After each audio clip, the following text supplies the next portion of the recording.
Welcome to the party. I'm not here right now, but I want you to listen very carefully. Enough talk. It's showtime.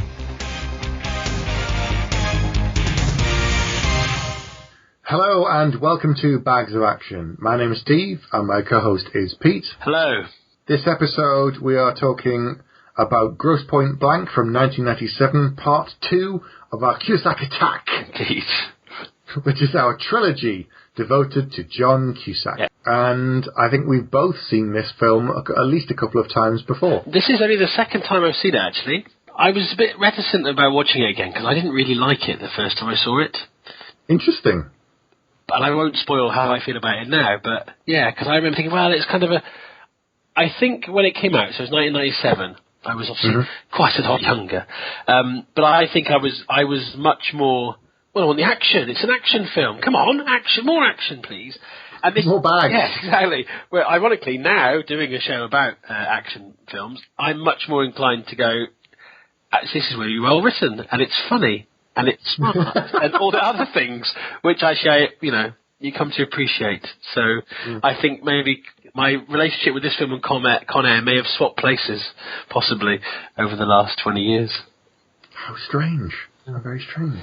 Okay, so let's get into it. This film centres all around a couple of characters, but predominantly it's to do with a high school 10-year reunion thing. It is. Which we'll get to in a minute.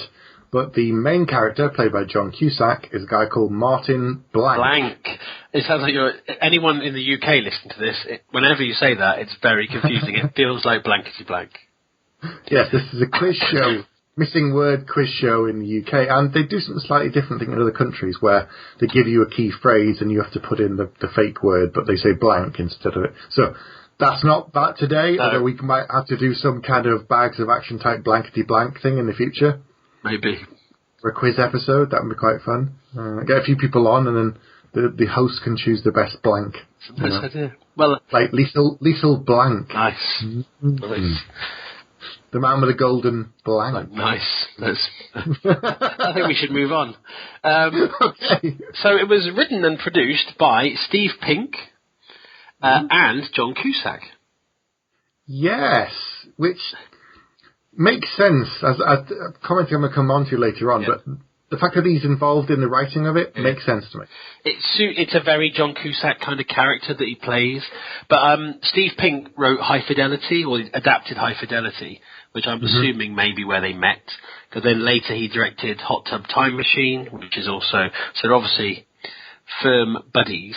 But the director of this as well is a guy called George Armitage, who did very few films. But Miami Blues, have you seen that with Alec Baldwin? He did that, and also a film called The Big Bounce as well. No, I don't think I've seen either of those.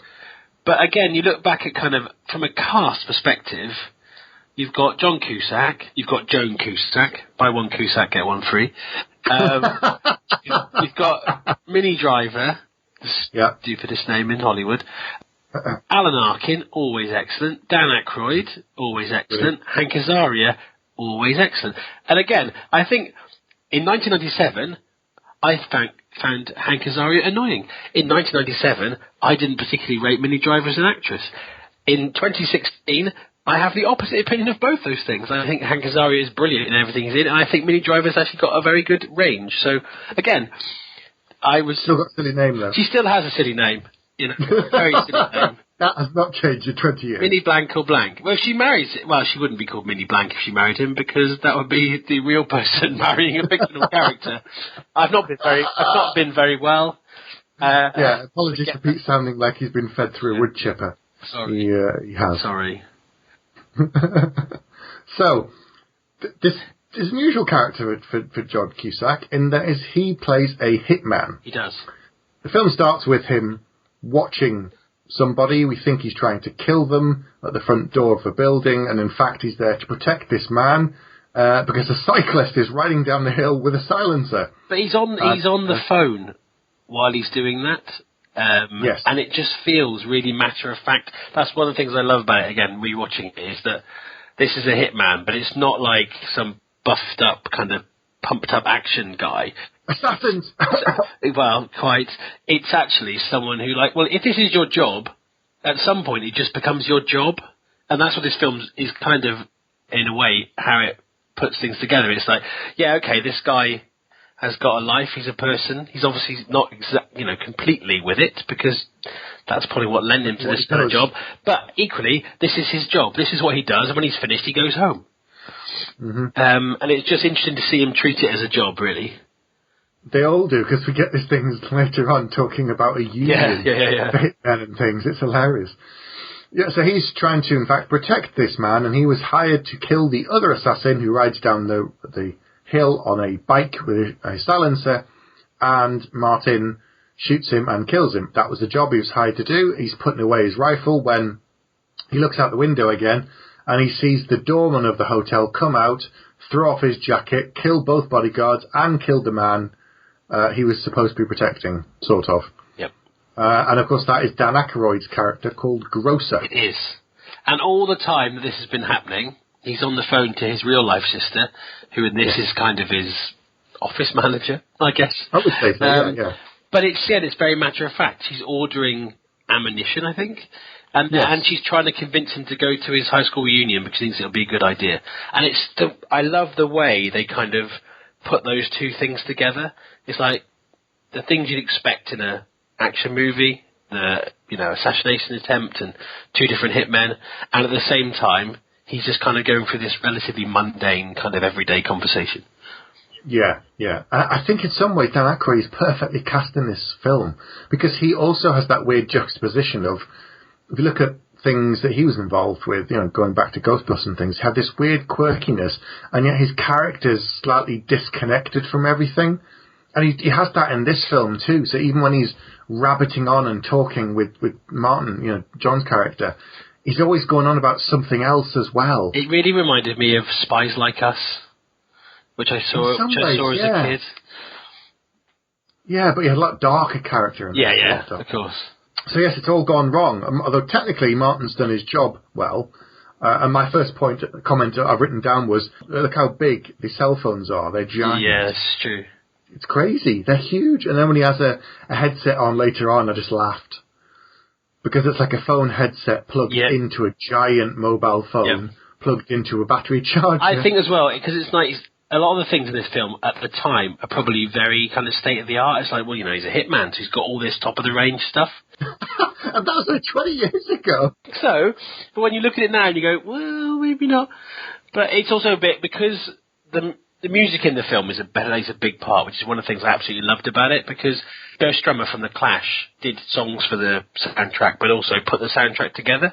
But it's a bit like how in Reservoir Dogs, they're all 70s songs on the radio. Here, it's all 80s songs from when they were in school. So it's a 90s film set in the 90s, but at a reunion in the 80s with the 80s songs playing throughout. Because Minnie Driver's character is the local radio DJ. So that's a nice touch too. Yes, it's very, very good. So it all seems to have gone wrong for Martin. His client isn't happy, but he's saying, look, I did my job, technically, but they're not happy. And isn't this when he meets up with Grosse? But where does he meet him? I can't remember. It's not the diner, because that's later, It is later. Anyway, but he meets up with Grosse somewhere, and this is where you get a bit of a peek into Dan Aykroyd, I think, because he starts going on about the supernatural. Oh, yeah. Notice? Yeah. So he's talking about... No, that's right. He's on the phone to his assistant, and then he gets a call from Grosse on the other line. And he goes, oh, where are you? I'm in Prague. Where are you? I'm in Vegas. Lovely. Right. Yeah, great. I'll see you soon. And then he just pulls up in a car opposite, and they start talking like a gravel pit. That's right. And Grosse is trying to get him to buy into this union for hitmen.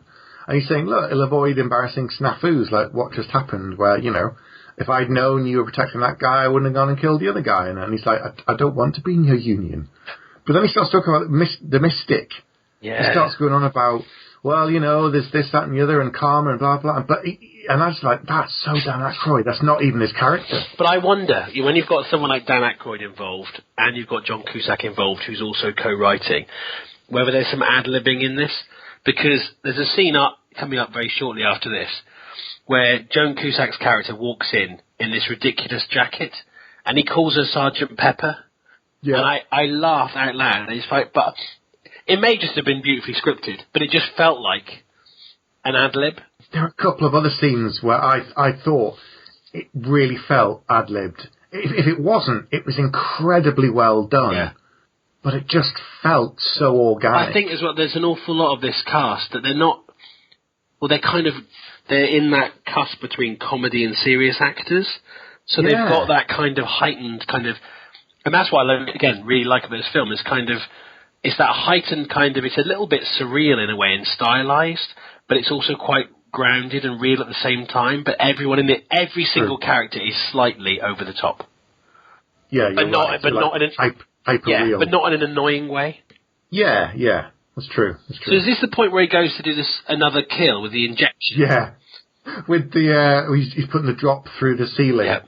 It's a really elaborate kill. So man's asleep in bed below. He's the apartment above. He's he's got a hole through the air vent and a tiny bit of string that trickles down, and he's trying to dribble this fluid to go into the guy's mouth and kill him to make it look like he died in his sleep. Except the man wakes up, so he has to go down a flight of stairs and shoot him. Yeah. And then he's on the phone to his assistant. She's going, it was supposed to look like an accident. Well, maybe he fell and shot himself. So basically, he's just off his game. Yeah. He's not doing what he normally does as well as he normally does. She's noticing it. She's saying, well, maybe you just need to have a break. Maybe you should go to high school reunion. He's like, I'm not going to. Stop telling me. Actually, now that you've said that, I'm starting to wonder if he's off his game, so he should go to the reunion, but maybe he's off his game because he's seen the invitation to the reunion, and that's what's taking him off his game a bit. Well, I think he's just reached the point. I think that's why. I think it kind of ties in nicely. Yeah, true. But this is when he goes to see his therapist. Oh, yeah, okay. It's Alan Arkin who's playing Dr. Oatman. Yes. And Dr. Oatman has a very odd relationship with Martin Blank because he's no longer his therapist. No. He fired him, and then he told him never to come and see him again because Martin told him what he actually did, and he can't actually cope with that. It's beautifully done as well because you get the typical thing which we've seen before and since of kind of he's opening up and then camera pulls back and you're going to see the therapist and he's talking about I don't want to know whether to go to this reunion or not. It's going to upset me. I've got no family. Everyone else has got a family, because of the nature of my work. And then it does pull back, but he's like, I'm not your therapist. I've told you not to come here. And basically, he's essentially, I know where your family lives, so you need to cancel me. Yeah, it's not a nice.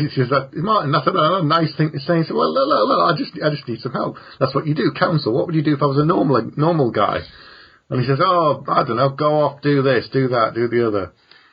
And he's like, "Well, that's not really helpful." And it's great. I mean, Alan Arkin's only in, I think, 2 scenes, maybe 3 at a push, but he's excellent. I think at this point he's decided to take. I think because he's just cocked up basically 2 hits in a row, and I think later we find out about a third problem with a dog. But he has to make amends basically, so they want him to go to Detroit to do a hit, or near Detroit, and Detroit, which is a little bit of a contrivance, but happens to be near where he went to school. So actually, he can literally kill 2 birds with one stone. He can go to the reunion and fulfill this contract. And the note I've put here at this point as well is like, why on earth did I not like this film before? Because, 2 of my favourite films from similar time, Get Shorty, I absolutely love. I absolutely love that film. I love the John Travolta's kind of main character and the swagger that he's got about him. I think it's very funny. But now I'm like, well, it's quite similar to this film. It's the same kind of vibe. Ocean's 11's another film, which I like for similar reasons. It's witty and it's got a bit of swagger about it. So tonally, I just don't, I don't know what was wrong with me. Well, bad news, Pete. Yeah. They're remaking Get Shorty into a TV series. Oh, no. True story. Saw it today, and I thought, oh no, Pete's not going to be happy. Well, I was unhappy enough after I saw the sequel, but cool, which is kind of okay. But the first film, anyway, it's not the film we're talking about, but it is one of my favourite films. Yeah, so why didn't you like it, Pete? I don't know. I typed down that question to my very self. Literally, what was wrong with me? So Anyway, let's not worry about what's wrong with me. Let's worry about what's wrong with Martin Blank. So we find out at this point, I think, through his secretary that he was obsessed with Debi for 10 years. Mm-hmm. Yeah. That's been on his mind. 10 years. Dan Aykroyd was supposed to do... his character was supposed to do a job in Detroit, but it's cancelled because they've given it to Martin Blank. So he's not very happy. And at this point, we find out, I put here as well, there's a computer with black screen and giant green text in 1997, which I don't really understand, because I had a computer at that time, and it wasn't like that. It was giant. It's this monstrous thing, and I just thought, wow. It's almost like, technology. They're in 97, referring back to 87, but all their tech is from 87. It's very, very bizarre. I don't know. It's very bizarre. But basically, Grosse is going to get Martin pinched. Yep. Because I didn't realise until later, even though I'd seen this film a couple of times, he's essentially dobbed him into the feds. I thought they were another pair of hitmen to begin with when watching it recently. They don't come across like feds. No, they're sort of not quite NSA, something else, and they're waiting for Martin to do something, catch him in the act, and then they can kill him. They keep talking about not taking him in, not arrest him, but they're saying, well, until he does something, then we can't do anything. But when he does that, we can kill him. And I thought, really? Okay. So they're very shady. See, I watch Ray Donovan, where Hank Azaria plays the former head of the FBI, who is the dodgiest man around. So this may have been his same character just earlier in his career. It's possible. Yeah. So again, the whole 80s thing gets set up here. There's a great song by the Violent Femmes, and he drives into town, and he literally parks outside the radio station and listens. Class of 86 reunion, it says. And he gets to see that it's Minnie Driver. Does he ring in then? Is that... No, so he drives up and sees her, and he's peering in the window, and she can't see that it's him, but she sees somebody, and then he drives off and goes to his own house. Yes, and then he goes to his school, and again, this is the sort of thing that would usually bug me. It's like, he's from Grosse Point, and his surname is Blank, Point Blank, reference to, obviously, Parker novel and film with... Lee Marvin, and also obviously he shoots from that point blank, and it could be really naff, but it's kind of fine. Yeah. So he goes to school, you're right, and he sees Mrs. K. Yeah, his old teacher. So you haven't changed a bit. But this conversation between them is really weird. It is really weird. It's uncomfortable, and it feels a little bit ad-libbed. Yeah. He says something about her clothing or something, and... And then it's almost like she's trying to skip to the script, and he's dancing around it at the same time. So she's saying, you disappeared. Where did you go? 10 years. And he's like, well, did this, that, blah, blah, blah. Well, I think it's interesting because I think that's a nice thing about reunions is that when you see people in a way, and in the days before Friends Reunited and the days before Facebook, like now, I've got people I haven't seen since school, that I think if I saw them now, because I speak to them online, it would just be, I would be expecting the person I know now. But take away all the internet stuff, and actually, I went back I had a sixth form reunion, and it's weird because you go back and you think of the person as they were the last time you saw them, which is 10, 15, whatever years ago. So I think, what I quite like about this is I get the feeling he was quite a confident guy, or a more confident guy, so people expect him to be the same. But he's not comfortable with himself anymore because of the stuff that he's done. So he's kind of putting on a front, and it makes him very kind of... He's bouncing from foot to foot. And we find out in a minute that his mum's in an institution on medication. She's got Alzheimer's, I think, and keeps forgetting who he is. His father's dead. And you then you start to piece things together. Again, in a film that's, pretty much a comedy, but you're starting to piece together this tragic background story for him. Yeah, and first he goes to his old house to see his mum, and he gets there, and it's a convenience store. Oh, of course, yeah. And he has this weird conversation with the guy behind the counter, like he's saying, what are you doing here? And he's like, well, I'm on my shift. He's like, no, what are you doing here? And he's like, what? And he just keeps asking him the same question. The guy's getting more and more angry. He doesn't understand what he's asking him.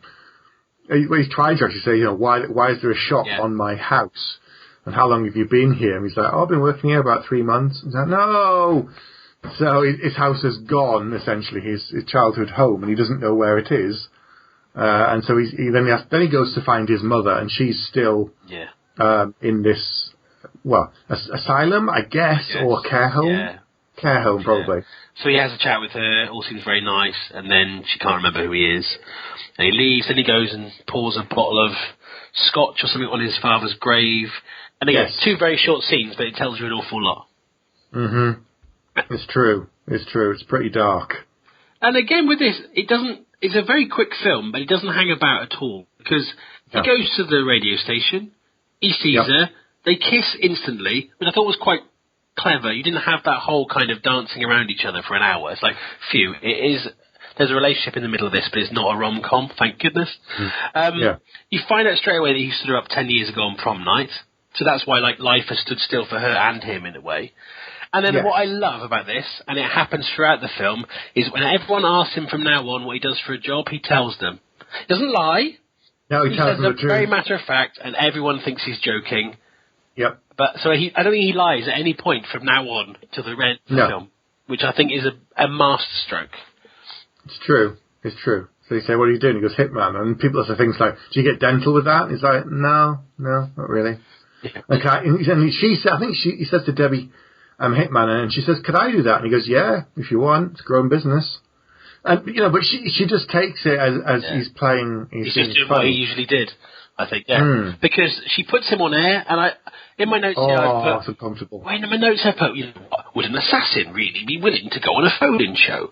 But actually, he's past caring. Like you said before, it's like he's at the point where he's done all this stuff, and it's like he doesn't really care anymore. No, he's lost. He keeps, when he talks to his doctor, he says, "I've lost focus. I'm not happy. I don't." He says, "I'm ill. At ease, and dispassionate about the work that he used to sort of enjoy, despite the fact it's killing people. So, but he doesn't enjoy it anymore. So something's changed. After 10 years, something has changed. And this is him going back to his roots to try and find out who he was and where he came from and recapture a little bit of that old Martin Blank that seems to be quite a different person." Yeah. A very likeable kind of people person. Yeah. But the scene between him and Debi, it feels really natural, the way it flows back and forth. I like it. It reminds me a bit of things like True Romance, where you've got a central couple, and you do believe they're a couple. And I think, again, from rewatching it, the bits I didn't buy the first time round, I really bought this time round. I thought, actually, you know what, she still does like him, and that's okay. You know? But putting him on the phone, then Hank Azaria's FBI agent phones into the phone-in. Yes, he does, and says, "Oh, I wouldn't take him back," and blah, blah, blah, and starts commenting and stuff. And his partner's like, "What are you doing?" He says, don't phone in. And Martin knows they're there and watching, he can see them. And he keeps waving at them and stuff through windows and things like that. And then he goes off, and again, the dialogue is so witty. He sees this old friend who's a house security guard, and then he meets Jeremy Piven from... he sells real estate and he goes to the house, and then the security guard turns up because he thinks he's breaking in. He's like, "No, I told you I was taking people around. I do this every week." And the security guard's another friend from high school, is a bit of an arse. Yeah. And he's just like really fussy. And his whole thing is almost like, you look at, this is my job, it's very serious, I've got a gun. And Martin can look at him like, yeah, okay. But he says, can you talk about a shop? And the security guard goes, yeah. So they talk guns for a couple of minutes. But he's never asked what Martin does. Not once. They just talk guns and stuff. Like, could you shoot somebody? If he goes, well, if they did this and then that, then yes, then I could shoot them. In those extreme circumstances, yeah. He's like, okay, cool, okay. But he does, his friend, Jeremy Piven character does say, what have you been up to, And he's, I'm a professional killer. Oh, okay. And again, he just continues to tell the truth, and be seen to be joking. Yeah. But then that's when the Paul character kind of says, 10 years, don't see you for 10 years. And he starts freaking out, going, 10 years, man, 10 years. Like, their lives have changed and all the rest of it, and he's just disappeared off the face of the earth. And then ping, he just reappears suddenly after 10 years. It's kind of amazing if you have no contact from someone and then just suddenly they drop back into your lives after that long. But I think it's that thing as well of, and I know I've experienced this, and I'm sure you probably have as well, of the difference between the people who've moved away and the people who stayed. Yeah, it's true. It's huge because, I have the same point of reference as I always had. I've got the same point of reference that you had, and loads of other ones. And it's just, I think it's very hard to settle back into that kind of friendship when one of you has been in one place their whole life and one of you's been off and done other things. It's true. I've met some friends when I've gone back home and they're still there. And they may have gone away briefly, but then they went straight back. And I just find it more difficult to talk to them.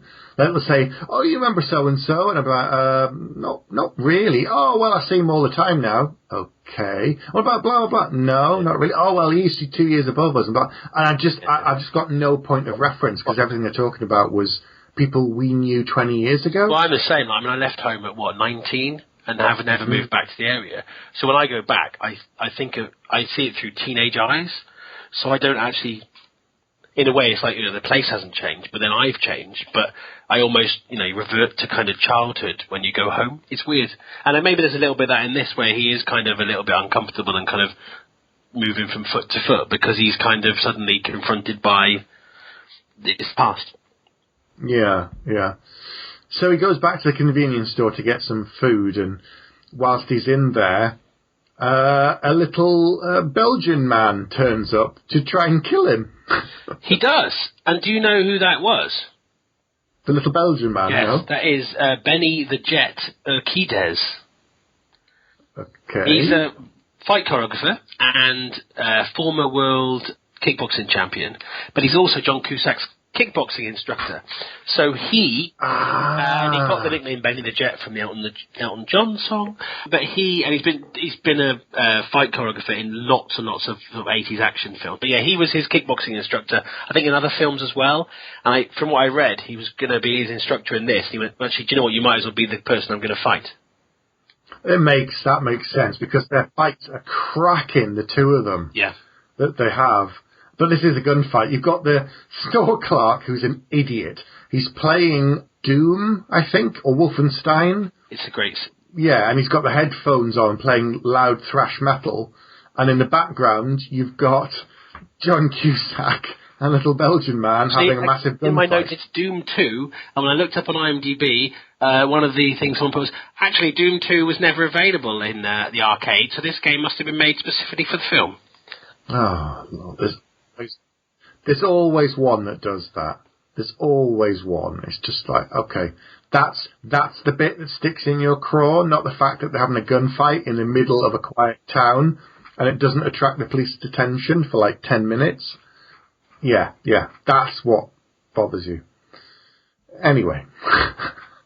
So they have a massive, massive fight, and then the Belgian man runs off, and he thinks he's just fled, and then he looks in the microwave and sees that there's a giant lump of explosives. Yeah, I mean, and it's not just it's a 2 Uzis versus 2 pistols kind of John Woo fight, really. Yes. And yes. Yeah, the world's longest 6 seconds. It's brilliant because he runs out the shop once he realises there's a bomb. Then he runs back in, grabs the idiot Clark, who still missed everything, and drags him out, and the whole building explodes. Yep. And then I really like this bit. The Clark just kind of looks at him and goes, "What do you do that for, man?" He's like, "What?" He goes, "I'm going to find a new job now." It's just like so ungrateful for saving his life. It's just like, yeah, I've got to find a new job. That's what he's bothered about. He's like, I'm hurt, I'm pissed, I've got to find a new job. Then he goes off for drinks with Debi. He arranged with her earlier at the radio station. I was going to say train station there, something. Radio station to go for drinks.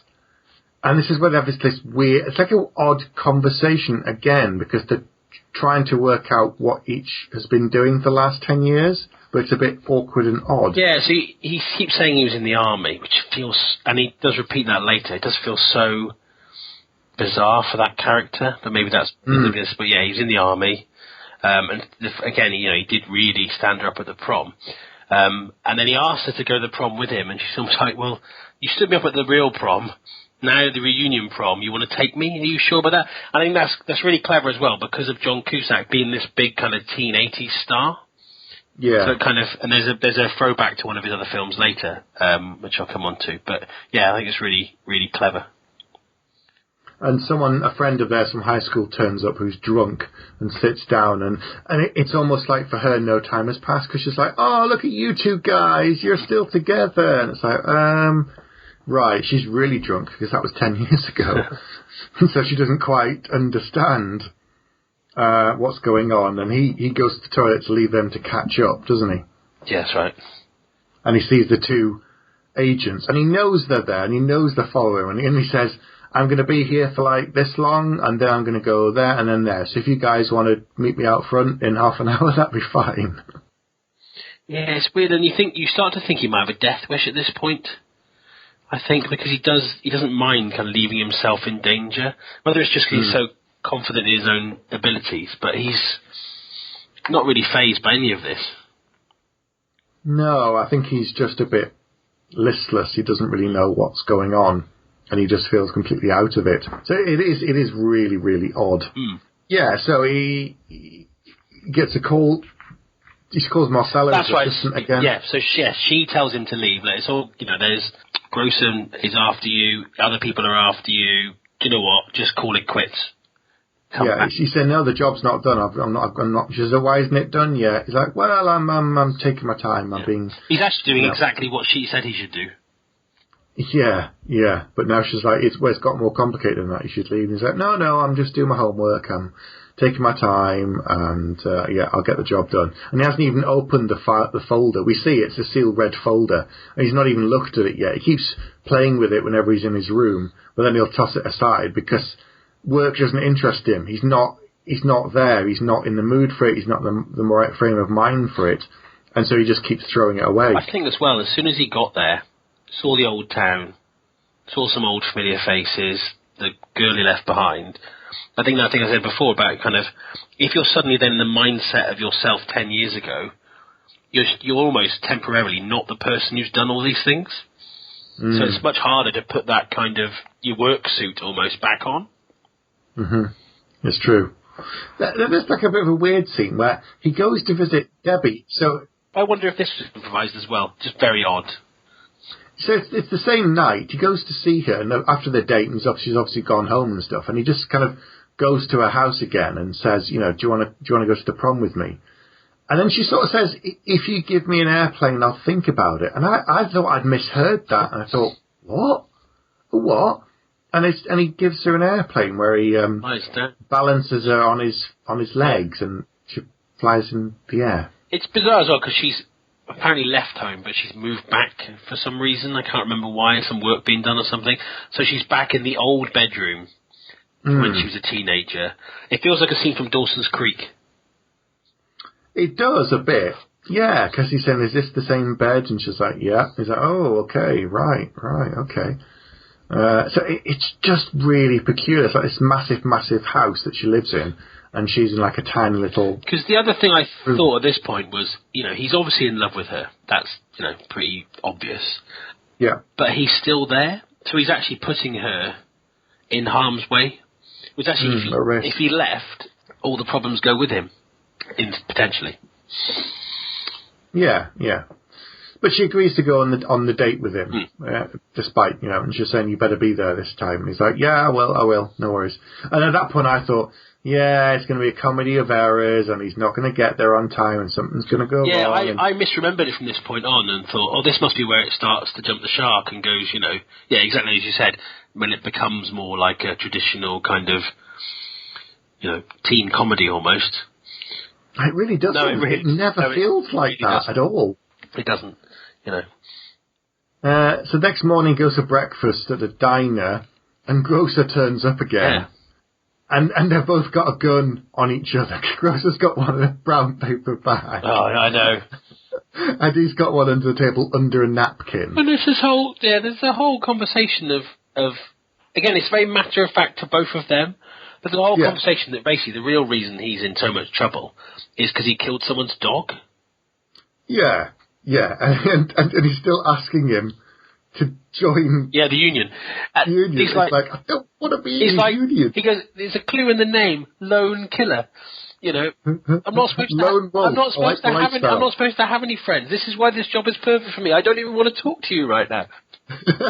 It's beautifully done. And it's really clever as well, because he's saying all that, but since he's gone home, he started to be around more people.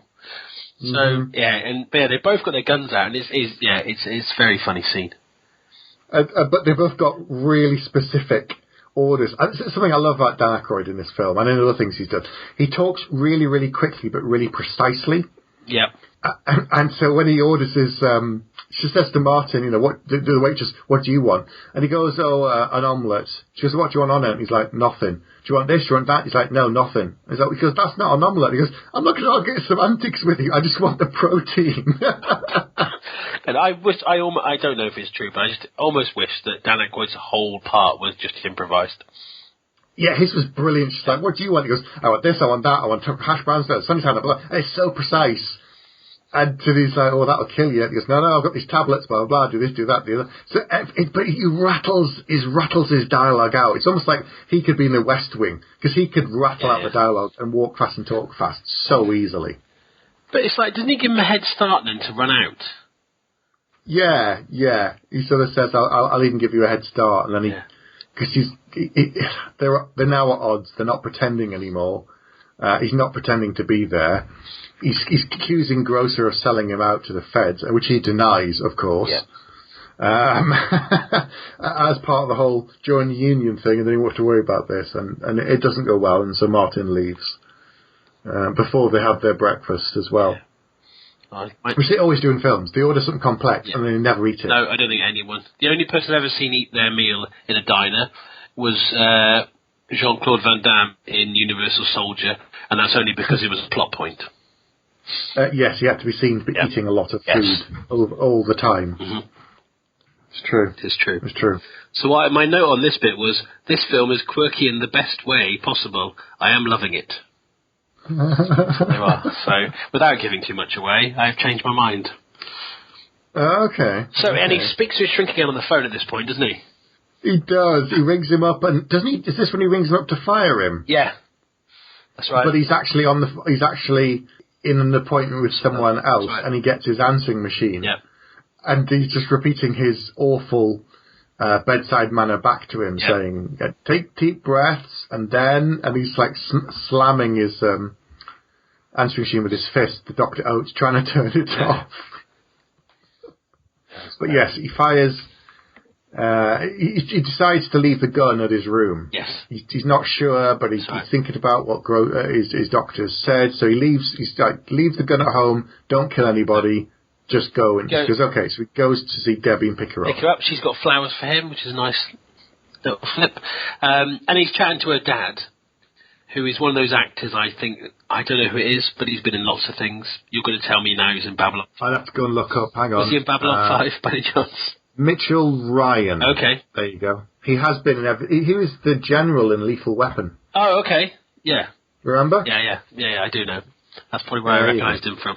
But again, he goes, how you doing? What have you been up to? So, I'm an assassin. Oh, okay. What's that like? And again, the joke continues. Yeah. And then he says, what about you? And then this comes back to the plot point later on. He says, oh, you know me, just do an usual thing, assassinating people in the business world. Is that good? Good. Okay. Yeah. Great. Good conversation. And great. I put here, Blank's over sincerity is hilarious.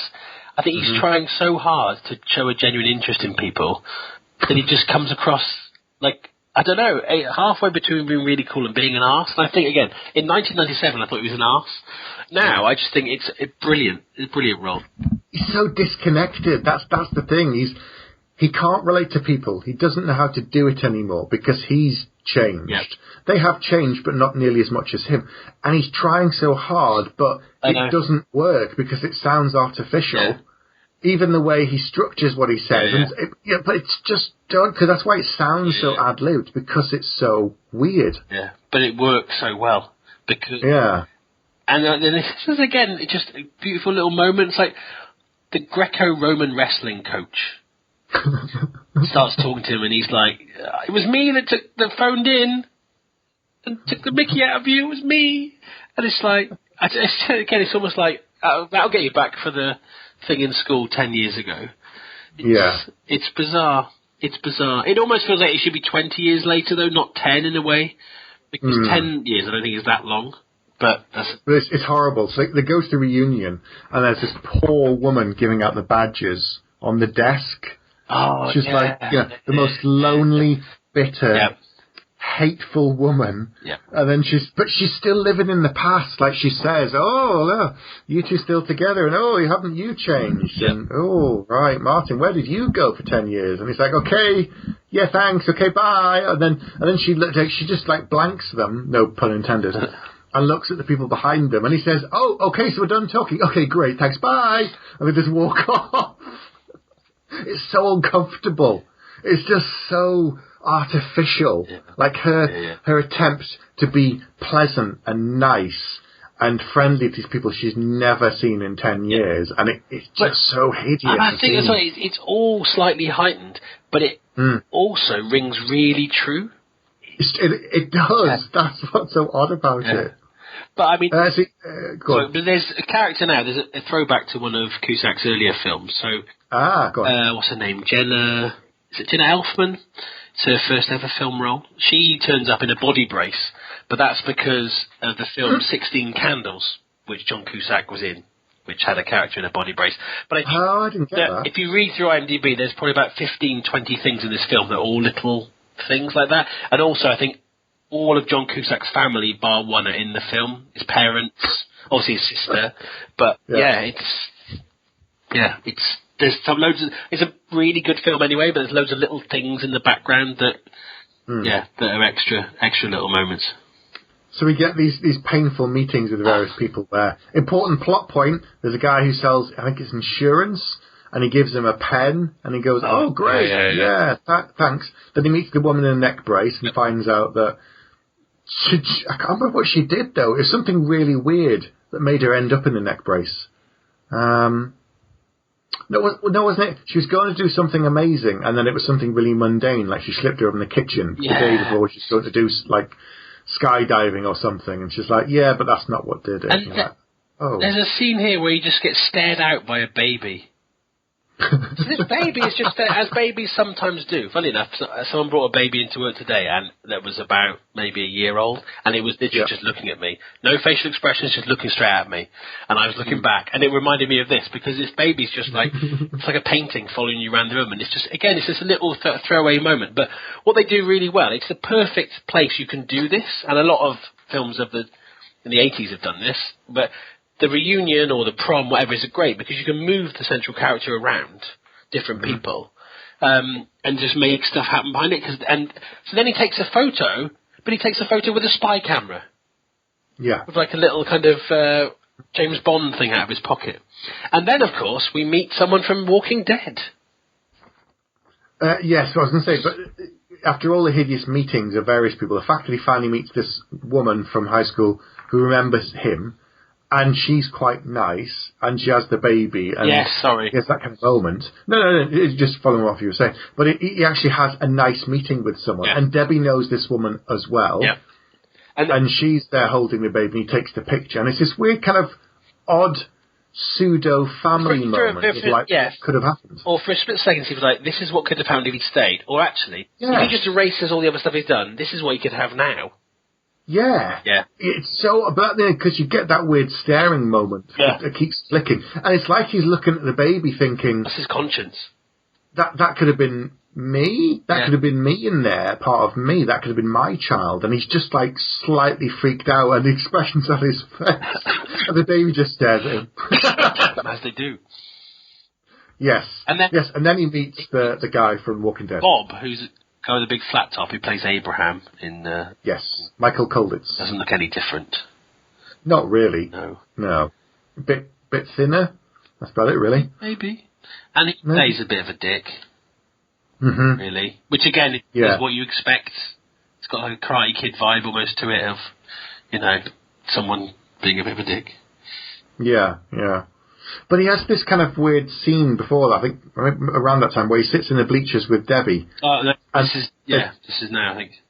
Yeah, they're just kind of talking about things in school and how awful it is being there and hideous. And it feels like all of that scene is ad-libbed. It just doesn't feel like the two characters, if I had two people, if you and I were sat there and going, oh God, this is so uncomfortable. Yeah, I know. Can we leave early? We should do, yeah. And it just feels so organic. I really want to know if any parts of this were ad-libbed, this film. It certainly feels like it, doesn't it? It's very, very quirky, but it's got that... I know he does quirky well. Yeah. There was something extra in this film. I still can't put my finger on it. So is this when they go off... There's the station. Yeah, because at this point, I'd say notes up here about, she still loves him, he's still popular. The only thing standing in the way of them, really, is his line of work. I'm about to say, lots of awkward dancing I put here. Yes. Yeah, they sneak off to the nurse office, and she says, I want you to lose the big black cloud that's hanging over you. Which is interesting that she's picked up on that. It's true. And that's when Sydney, a.k.a. Benny the Jet, turns up at the front desk claiming to be someone from the high school reunion. That's so funny. Yeah, and she goes, why haven't you changed? And he says, yes.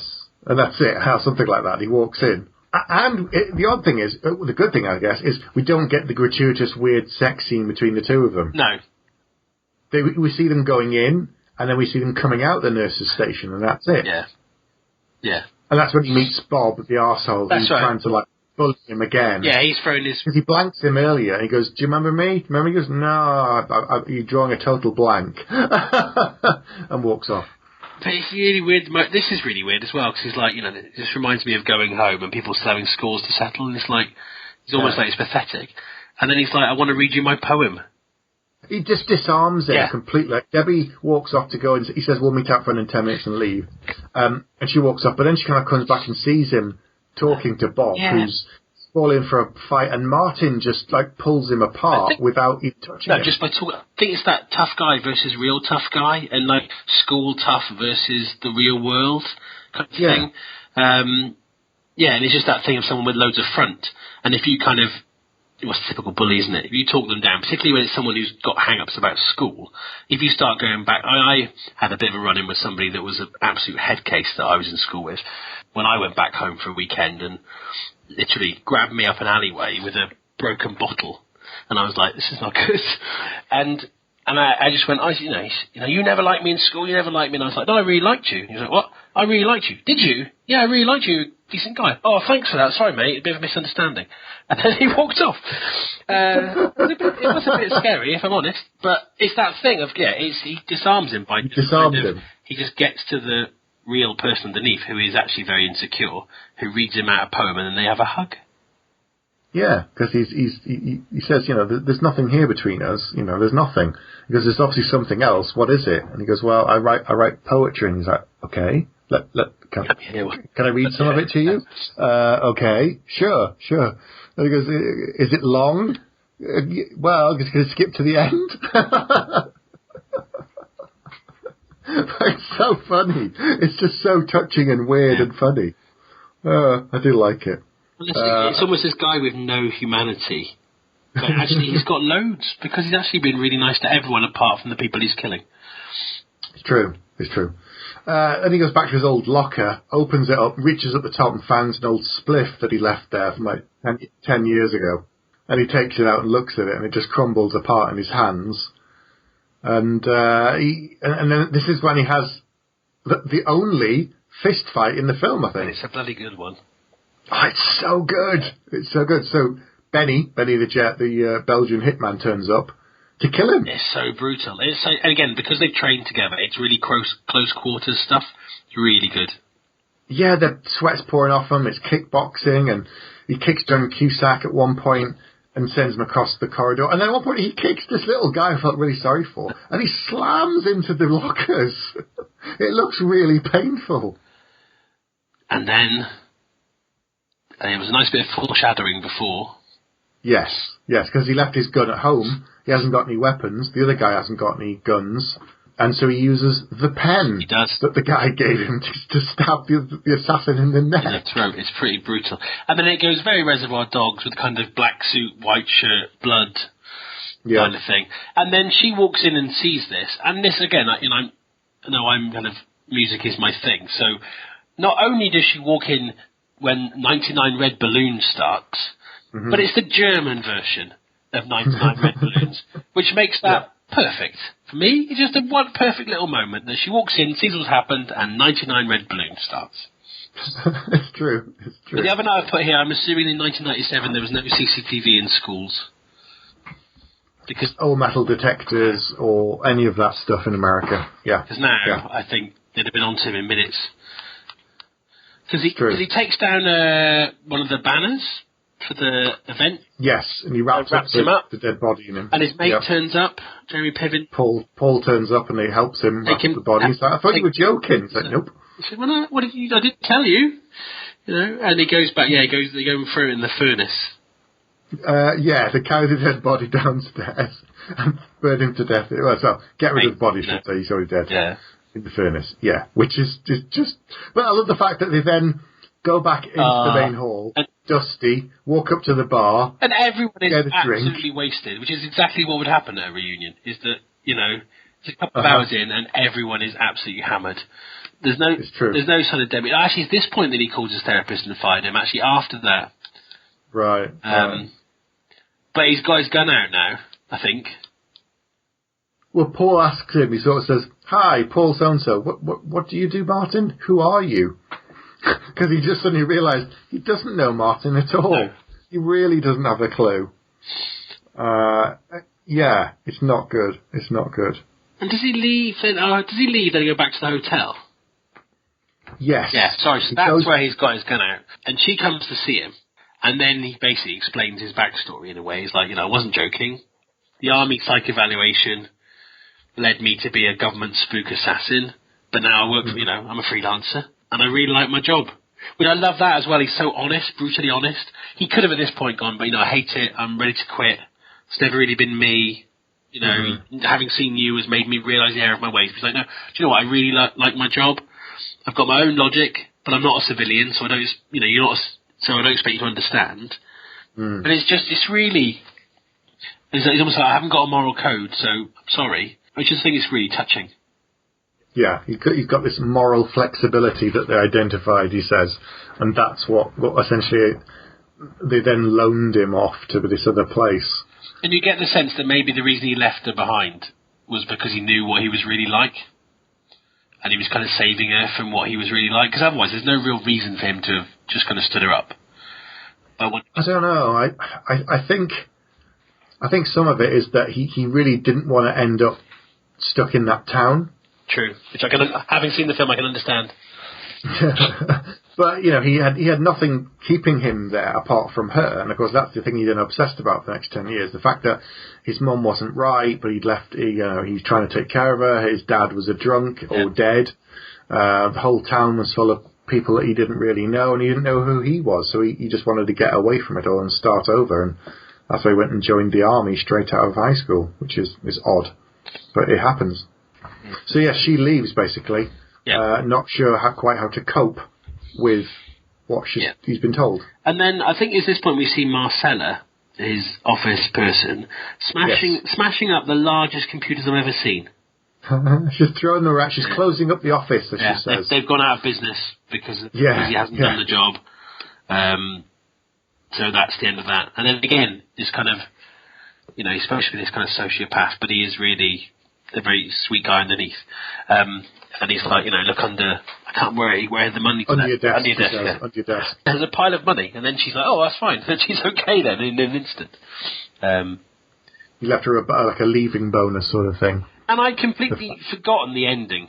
Because from here on in, did you remember how it ended, the kind of final act? Yeah, I had. Okay. So this is when he finally opens the file. Yes.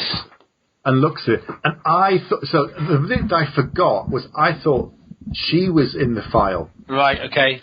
I thought it was her that was the original hit. And then as the film went on, I went...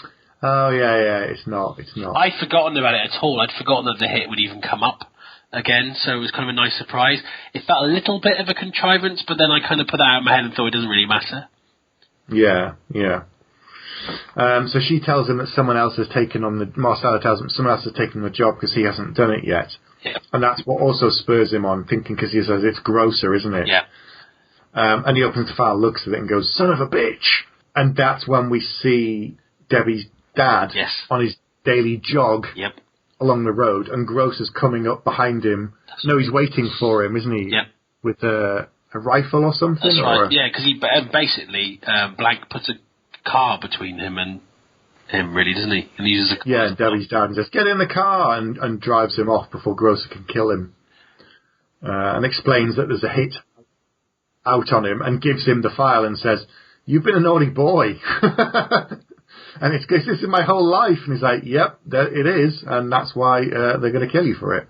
Because so when he says earlier that he'd been going out killing people in the corporate world, technically he wasn't killing them, but he's upset a lot of people for his business dealings. Yes. And enough to earn the fact that someone wants him dead and put a contract kill out on him. Yeah, and I think he was also going to be a witness, wasn't he? Wasn't he giving a testimony to turn on his old colleagues? Yes.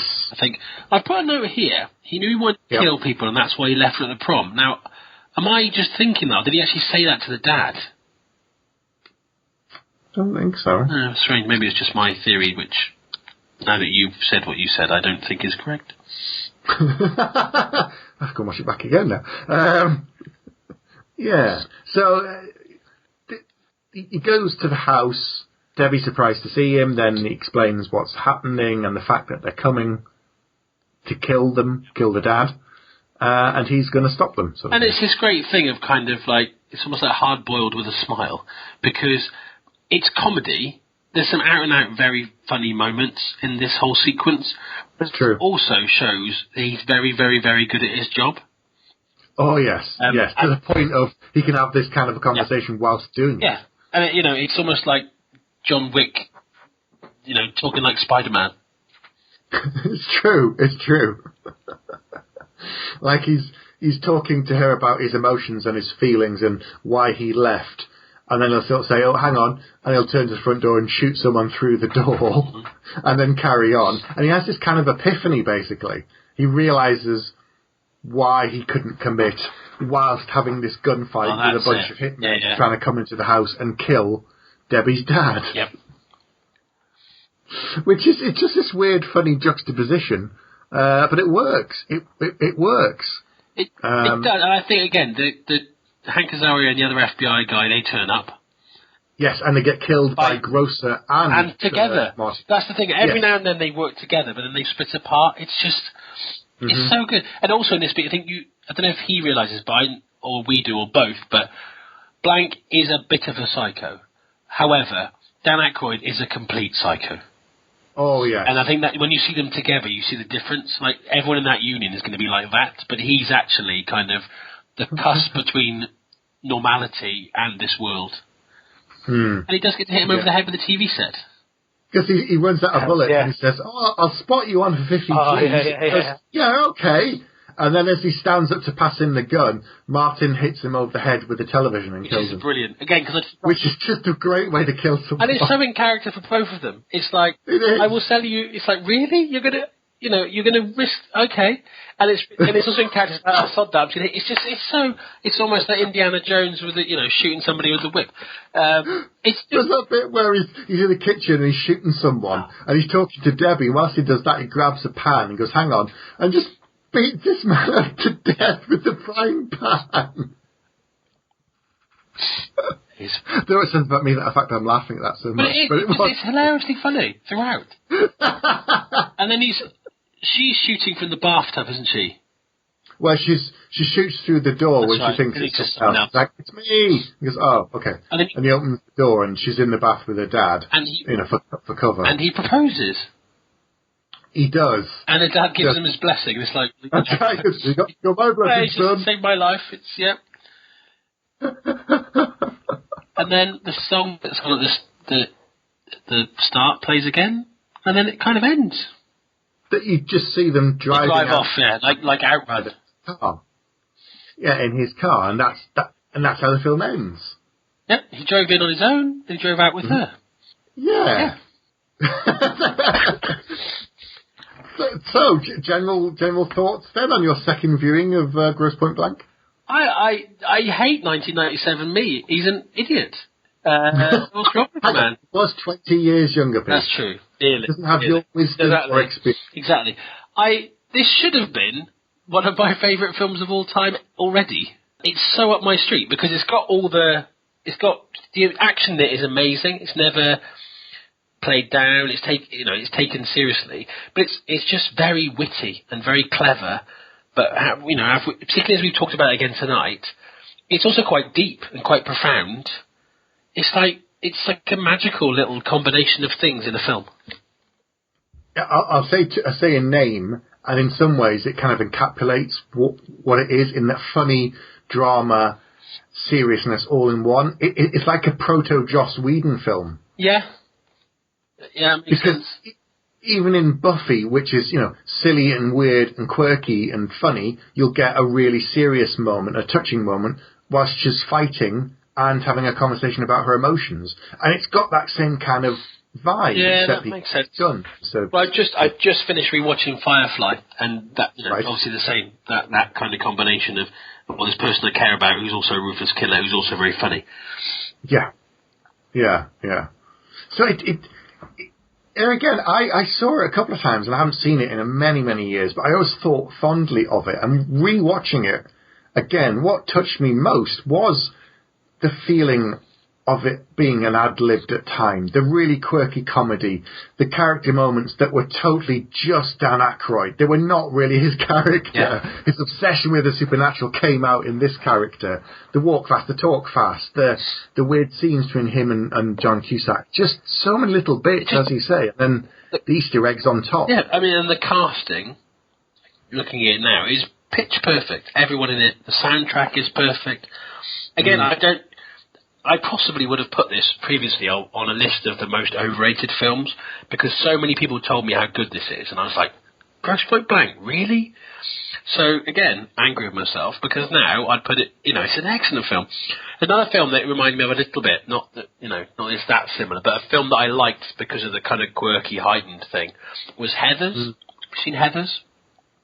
Not for a long time, but I've seen it. But weirdly, I was crazy about that film. I've watched that lots of times. So I don't know what was happening. Maybe I was just in a bad mood on the day I watched it, or something.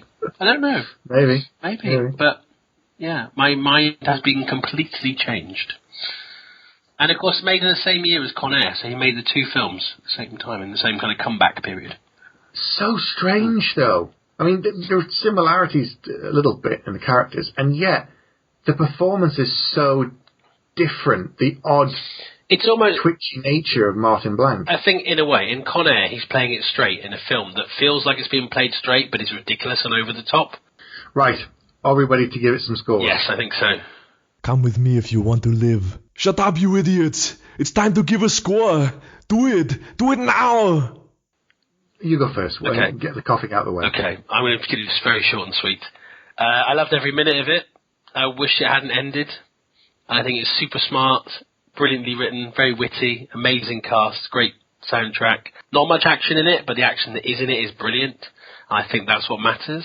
So I'm going to give it 5 bags. Wow!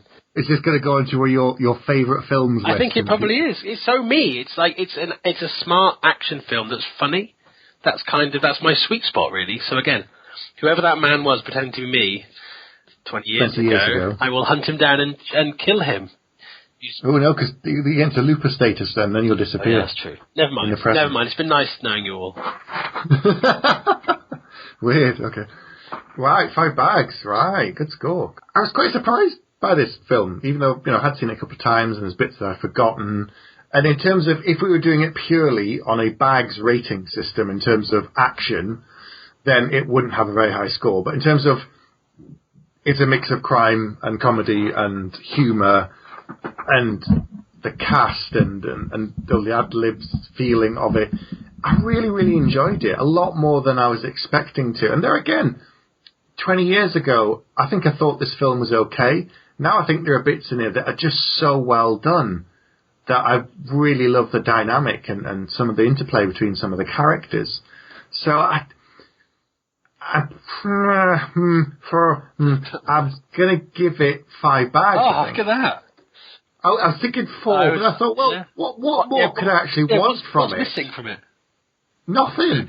There's nothing missing from it. Another thing I love about it, that it's not a sequel.